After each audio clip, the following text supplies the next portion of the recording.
Hi, my name is Siti Nushaira binti Abdurrahman. Hi, my name is Nufatiha binti Muhammad Aslay. Hi, my name is Rushdina Zafira binti Hi, my name Rusdi. is Muhammad Haris bin Azman. Hello, my name is Siti Aishah Amira binti Akasha. Hi, Assalamualaikum. My name is Darauda binti Roslan. For these past few years, a lot of data and information have been reported as breached, leaked, or stolen. The numbers are increasing to an unimaginable levels. In fact, as I am speaking right now, there is data leaking or computer attacks going on. This indicates how weak one's IT-related controls are in safeguarding one's data. Therefore, preventive measures have been taken to ensure the security and privacy of one's entity, including by establishing a new criteria and framework. The Trust Service Framework is established by the American Institute of Certified Public Accountants, or also known as AICPA, together with the Canadian Institute of Chartered Accountants, or known as CICA, as a guide to the auditors to assess the reliability and security of an organization's information system. It also provides a guide to perform attestation services related to cybersecurity. In simple terms, this framework guides the auditors throughout their audit work to determine whether the IT-related control of one's entity have met the requirements and principles outlined in the framework. Basically, there are 5 principles within this framework, which will be explained detailed later. The purpose of this framework is to ensure that the third-party service providers has stored and processed their clients' data appropriately. It also provides reasonable assurance to the stakeholders regarding the effectiveness of controls within the information system. So, how framework differs from standards? Basically, a framework is a principle-based guidance on how information is structured and prepared. It is usually broader in scope and provides high-level overview. It also allows for flexibility and customization, depends on the organization itself. So if one entity wants to apply for this particular framework, they can customize the framework to suit their nature of business. While standards is a set of specific and detailed criteria that define what should be done. It is usually widely accepted and used as benchmark for performance. Standards typically less open for customization as it is often standardized. The compliance of standards is often necessary for certification or regulatory purpose. Example of framework includes the previous topic framework, which is COBIT or COBIT, and Trust Services Framework that I have presented in previous slide. While the example of standards includes accounting standards such as MFRS 116, Property, Plant and Equipment, and MFRS 140, Investment Property. These standards need to be followed in regards in preparing their financial statements. So now we'll be talking on the 5 principles that contribute to system reliability. So what are these 5 principles? So I'm going to be explaining these principles in general first, and then I'll be explaining it in more details after I explain the general ones. Okay, so what are those 5 principles that contributes to system reliability, right?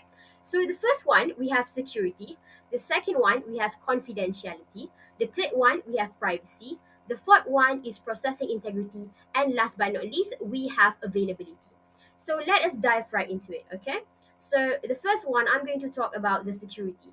So what is security? How do these security contribute to system reliability? So basically, it is the same like security in our daily life. It is very crucial in our daily life, right? So basically, the security. How do these security help to contribute to system reliability? Is by only giving restricted access to legitimate users, which means if you are an unauthorized user, you are not allowed to get into the system. Physical and logical access to the system and its data is only controlled and restricted to its legitimate users only, so that no one from outside of the system would gain access to the inside system, so that no problem would occur. Moving on to the next one. The second one, we have confidentiality. So as we know, our private documents are being kept private, right? So that is basically the same concept, which is confidentiality. So any sensitive organizational information is protected from unauthorized disclosure. Such as an example, we have marketing plans and also trade secret.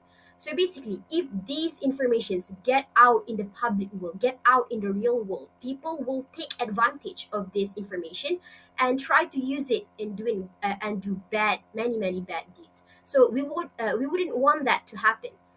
So that is how confidentiality help to contribute to the system reliability. And moving on to our third one, we have privacy. So basically, what is privacy? It is basically like personal information about the customers, employees, suppliers, or business partner is collected, used, and disclosed and maintained only in compliance with internal policies and external regulatory requirements.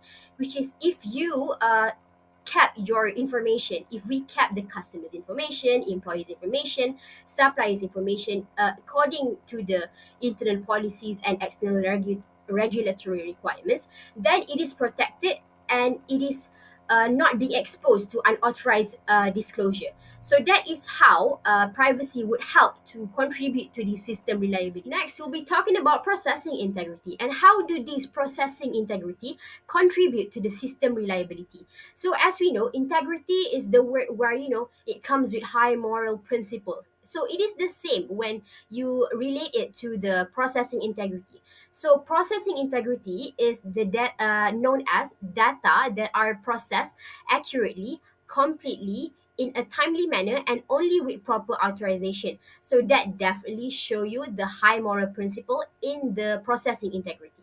It is kind of related, but I just want to let you understand what integrity means. So last but not least, we have availability. So in terms of availability, the system and its information will be available or are available to meet operational and contractual obligations. So that is it for me for the principles that contribute to system reliability. I'll be passing the floor to our next presenter. Thank you, previous presenter. Now it's my turn to present 3 fundamental information security concepts. The first one would be security is a management issue, not just a technology issue.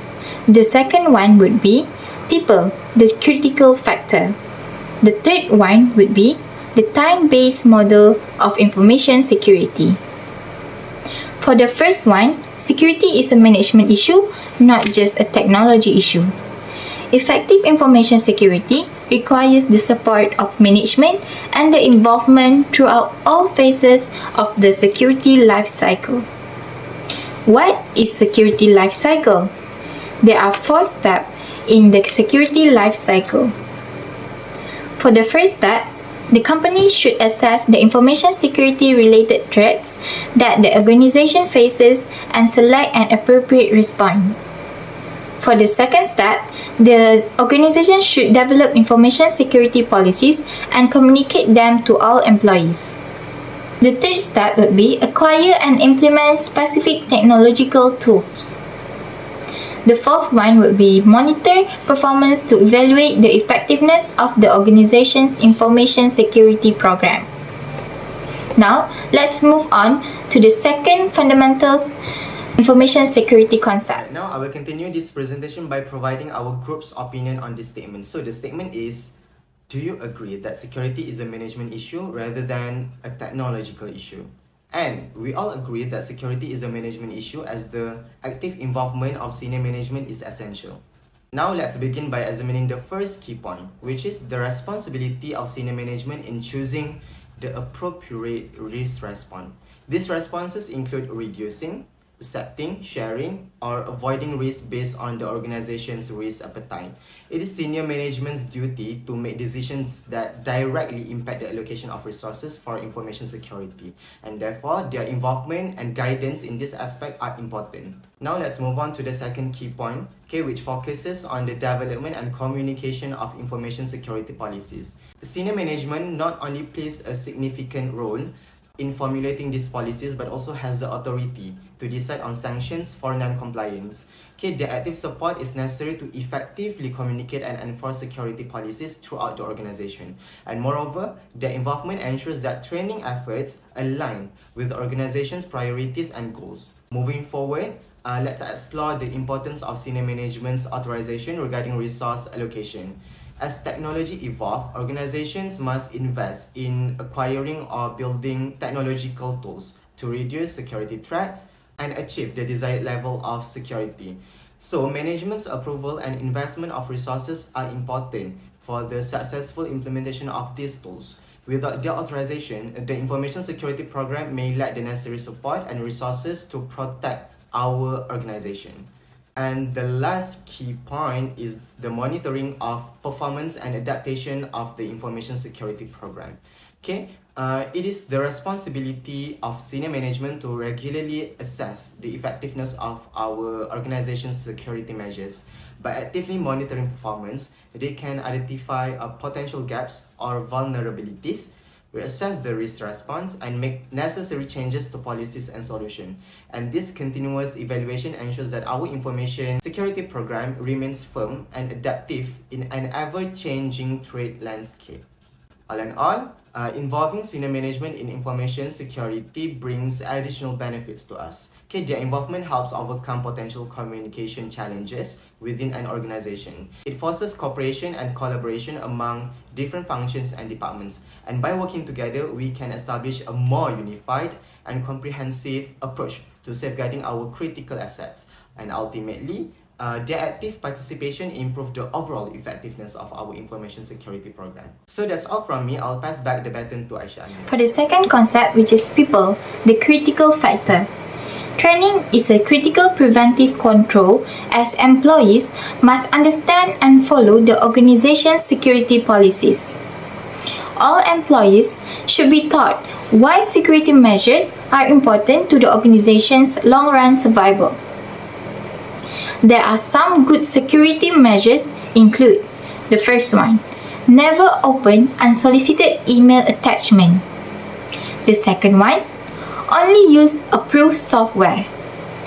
For the third one, never share or reveal your password.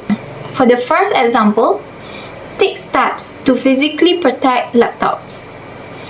Training is especially needed to educate employees about social engineering attacks, which use deception to obtain unauthorized access to information resources. Employees also need to be trained not to allow other people to follow them through restricted access entrance. This social engineering attack, called piggybacking, can take place not only at the main entrance to the building, but also at any internal locked doors, especially to rooms that contain computer equipment. Now, I will pass my turn to the next presenter. Thank you. I will explain on time-based model in more details. What is time-based model and what is the goal we want to achieve under this model? First thing first, the goal of time-based model of information security is to employ a combination of preventive, detective, and corrective controls to protect information assets long enough for an organization to detect that an attack is occurring and to take timely steps to thwart the attack before any information is lost or compromised. Next, let's go in depth on the meaning of preventive, detective, and corrective. Firstly, preventive means control that deter problems before they arise. As an example, physical security such as locks and guards, as well as IT solutions such as anti-malware. Next one is detective. Detective are controls designed to discover control problems that were not prevented, such as intrusion detection system. The last one is corrective. It is a control that identify, correct problems, recover from the resulting errors. For example, computer incident response team and chief information security officer. The effectiveness of these security procedures may be achieved by following the formula P must be greater than D plus R, which are the first one. P is the time it takes for an attacker to break through various controls that protect the organization information assets. Q is the time it takes for the organization to detect that an attack is in progress. Meanwhile, R is the time it takes to respond to and stop the attack.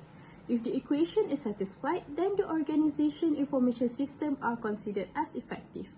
Hence, that is all from me. I will now pass the presentation to the next presenter.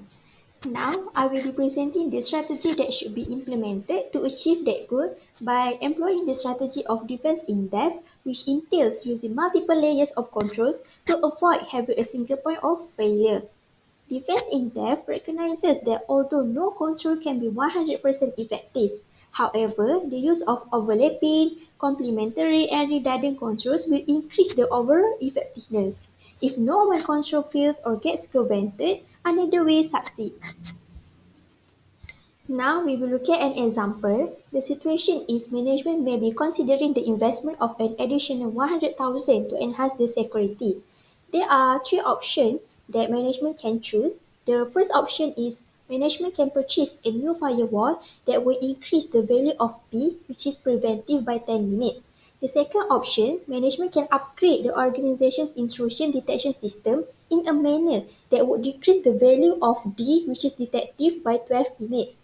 And the last option is that the management can invest in new methods for responding to information security incidents to decrease the value of R, which is response by 30 minutes. So, what is the best option that the management can choose?